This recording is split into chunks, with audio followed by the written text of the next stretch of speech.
अस्सलाम वालेकुम dear student. तो आज हम चैप्टर नंबर 11 के क्वेश्चंस को एक्सप्लेन करेंगे 2005 से लेकर 2019 के। तो हम शुरू करते हैं।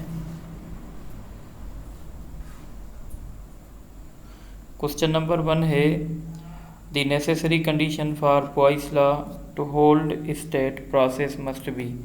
तो बॉयस लॉ में जो होता है वो टेम्परेचर कांस्टेंट होता है, इसलिए हम कहेंगे कि आइसोथर्मल प्रोसेस।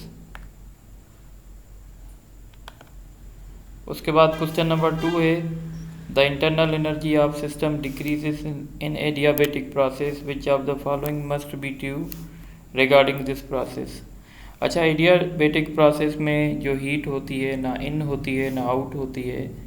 अगर सिस्टम की इंटरनल एनर्जी डिक्रीज हुई है इसका मतलब होगा work done by the system, यानी इसका ऑप्शन बी होगा।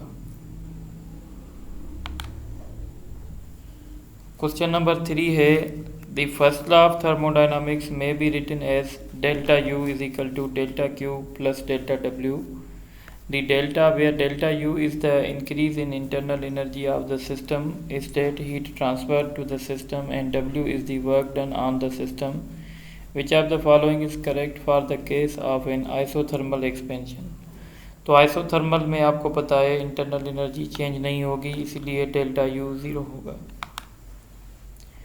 उसके बाद क्वेश्चन नंबर 4 है a sample of gas off an ideal gas occupies a volume V at a constant pressure P and absolute temperature T. The mass of each molecule is m. If K is the Boltzmann constant, then density of gas. तो यहाँ पे आप देखें, हमें पता है जैसे PV is equal to nRT होता है, ये n जो है वो नंबर ऑफ मोल्स होते हैं। और नंबर ऑफ मोल्स कैसे मिलते हैं? Given mass divided by molar mass.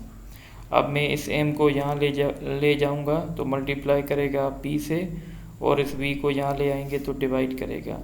m/v जो है वो डेंसिटी है। अगर हम डेंसिटी के लिए सॉल्व करेंगे तो RT वहाँ जाएगा, तो ये फार्मूला फाइनली बन गया m/p/RT। और ये जो m है ये मोलर मास है, मोलर मास को हम ऐसे लिख सकते हैं Avogadro's number multiplied by mass of the molecule. अब ये Na जो है ये R के साथ नीचे जाके डिवाइड करेगा जो K के बराबर होगा, इसलिए इसकी राइट ऑप्शन होगा Pm/kT। ठीक है, तो इसका राइट जो ऑप्शन है वो Pm/kT यानी डी होगा। उसके बाद क्वेश्चन नंबर 5 है the quantity of heat required to raise the temperature of 1 mole of substance through 1 kelvin and its unit is joule per mole पर केल्विन। तो इसको हम क्या कहेंगे? 1 मोल की बात हो रही है, इसको कहेंगे हम मोलर स्पेसिफिक हीट। उसके बाद क्वेश्चन नंबर 6 है for certain gas the ratio of specific heat is given by 1.5 for this gas. अगर आप यहाँ देखें तो गामा हमारे पास 1.5 है और गामा Cp/Cv है। 1.5 को हम ऐसे भी लिख सकते हैं 15/10, तो ये 3/2 भी हो जाएगा। ये Cv यहाँ डिवाइड कर रहा था, यहाँ जाके मल्टीप्लाई करेगा। अब हमें पता है Cp-Cv is equal to R है, तो यहाँ से हमने Cv का वैल्यू निकाला जो कि 2R है, और Cp-Cv R है, तो यहाँ पे हमने Cv का वैल्यू रखा, तो यहाँ से हमें पता चला कि Cp जो है वो 3R के बराबर है। इसका रिज़ल्ट होगा Cp is equal to 3R। इसको भी हाईलाइट कर देते हैं। उसके बाद क्वेश्चन नंबर 7 है the law of heat exchange is use to determine. जो लॉ ऑफ हीट एक्सचेंज है ये हम specific heat of substance find करने के लिए यूज़ करते हैं। उसके बाद क्वेश्चन नंबर 8 है by metallic thermostat is an example of. तो जो बाई मेटालिक थर्मोस्टेट है वो बेसिकली एक एग्जाम्पल है किसका? थर्मल एक्सपेंशन का। इसका ऑप्शन बी होगा। Question number 9 if constant temperature conditions are applied to the gas container then volume of mass of gas tends to increase by। तो अगर हम टेम्परेचर को कांस्टेंट रखेंगे और अगर हम वॉल्यूम गैस का if constant temperature conditions are applied to the gas container then volume of mass of gas tends to increase by, तो हमें प्रेशर को डिक्रीज करना पड़ेगा, यानी बॉयस लॉ अप्लाई होगा। उसके बाद क्वेश्चन नंबर 10 है the efficiency of Carnot engine working between 177 Celsius and 77 Celsius will be. तो यहाँ पे जो कम टेम्परेचर होगा वो T2 होगा, इसको हम कन्वर्ट करेंगे तो ये 350 हो जाएगा, इसको कन्वर्ट करेंगे 450 हो जाएगा। अब यहाँ पे हम वैल्यू रखेंगे तो इसकी सॉल्यूशन 2/9 होगी, तो इस तरीके से इसकी इफिशिएंसी 22.22 होगी। तो इसका ऑप्शन ए होगा, इसको भी हाईलाइट कर देते हैं। उसके बाद क्वेश्चन नंबर 11 है a fix mass of an ideal gas absorbs 1000 of heat and expand under a constant pressure of 20 kilo pascal from a volume of 25 into 10⁻³ to 50 into 10⁻³ what is the change in internal energy. तो इसने heat absorb की है 1000 joule, pressure 20 kilo pascal है, kilo remove करेंगे तो 10⁻³ देंगे और volume में जो चेंज आया वो 25 into 10⁻³ अब हम first law of thermodynamics use करेंगे तो डेल्टा क्यू की जगह 1000 लिखेंगे, डेल्टा यू फाइंड करना है और ये डेल्टा डब्ल्यू जो होता है वो पी डेल्टा वी होता है। तो 20 को 25 से मल्टीप्लाई करेंगे 500 हो जाएगा, 10⁻³ प्लस 3 ये कैंसिल हो जाएगा, फिर ये वहाँ चला जाएगा तो 1000 से 500 माइनस करेंगे तो बाकी 500 बचेगा। तो इसका राइट ऑप्शन डी होगा, यानी इंटरनल एनर्जी इंक्रीज होगी।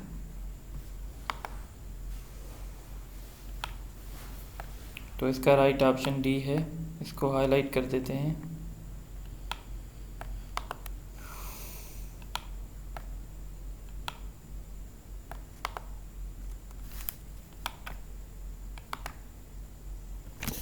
इस तरीके से अब क्वेश्चन नंबर 12, तो क्वेश्चन नंबर 12 देख लेते हैं।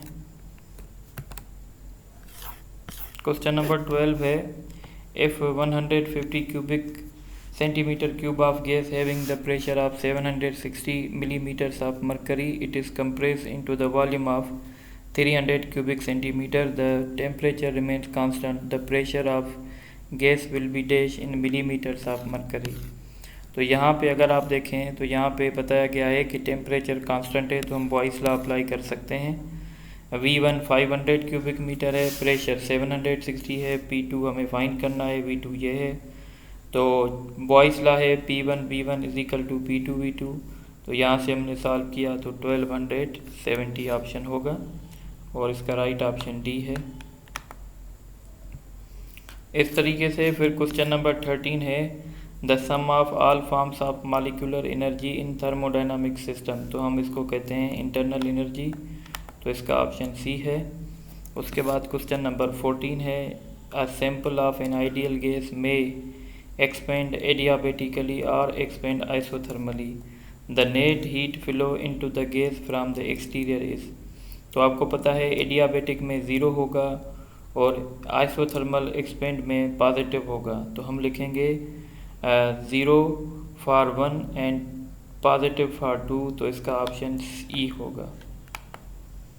उसके बाद क्वेश्चन नंबर 15 है With usual notation, the first law of thermodynamics applied to 1 mole of an ideal gas can be written as delta V delta T is equal to delta Q minus P delta V in a change for which Boyle's law is obey।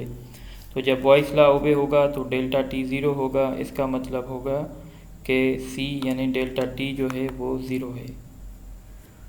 उसके बाद question number 16 है a fixed mass of gas is a thermally insulated container is compressed. After compression, the temperature of gas will have।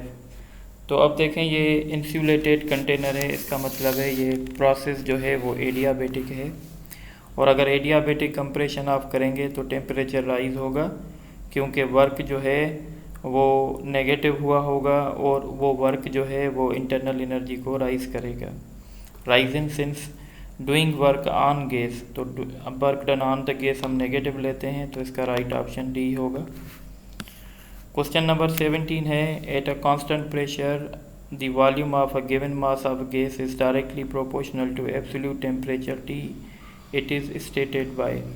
तो volume of gas is directly proportional to absolute temperature at constant pressure, इसको हम Charles law कहते हैं, तो इसका option B होगा।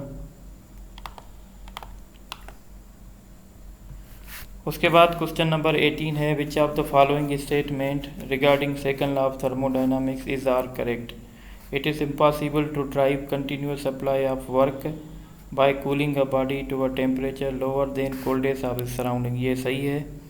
It is possible to drive, ये गलत है। It is impossible to drive continuous supply of work by heating temperature body to temperature more than of cold hottest, ये भी गलत है। तो इसका ऑप्शन जो सही है वो सिर्फ ए है। उसके बाद क्वेश्चन नंबर 19 है, the efficiency of Carnot engine working between 100 Celsius and 60 Celsius is. तो हम एक टेम्परेचर 60 सेल्सियस है, ये 330 होगा, दूसरा 100 है तो ये 373 होगा। फिर जब हम इस फार्मूले में वैल्यू रखेंगे तो हमारा रिज़ल्ट 10.72 आएगा। तो इसका राइट ऑप्शन जो है डी होगा।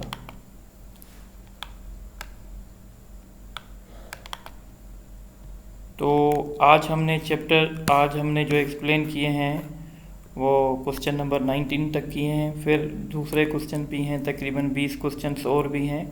फिर ये हम नेक्स्ट वीडियो में एक्सप्लेन करेंगे। और आपसे यही गुजारिश है कि आप इस चैनल को सब्सक्राइब करें और ये वीडियो स्टूडेंट में शेयर करें।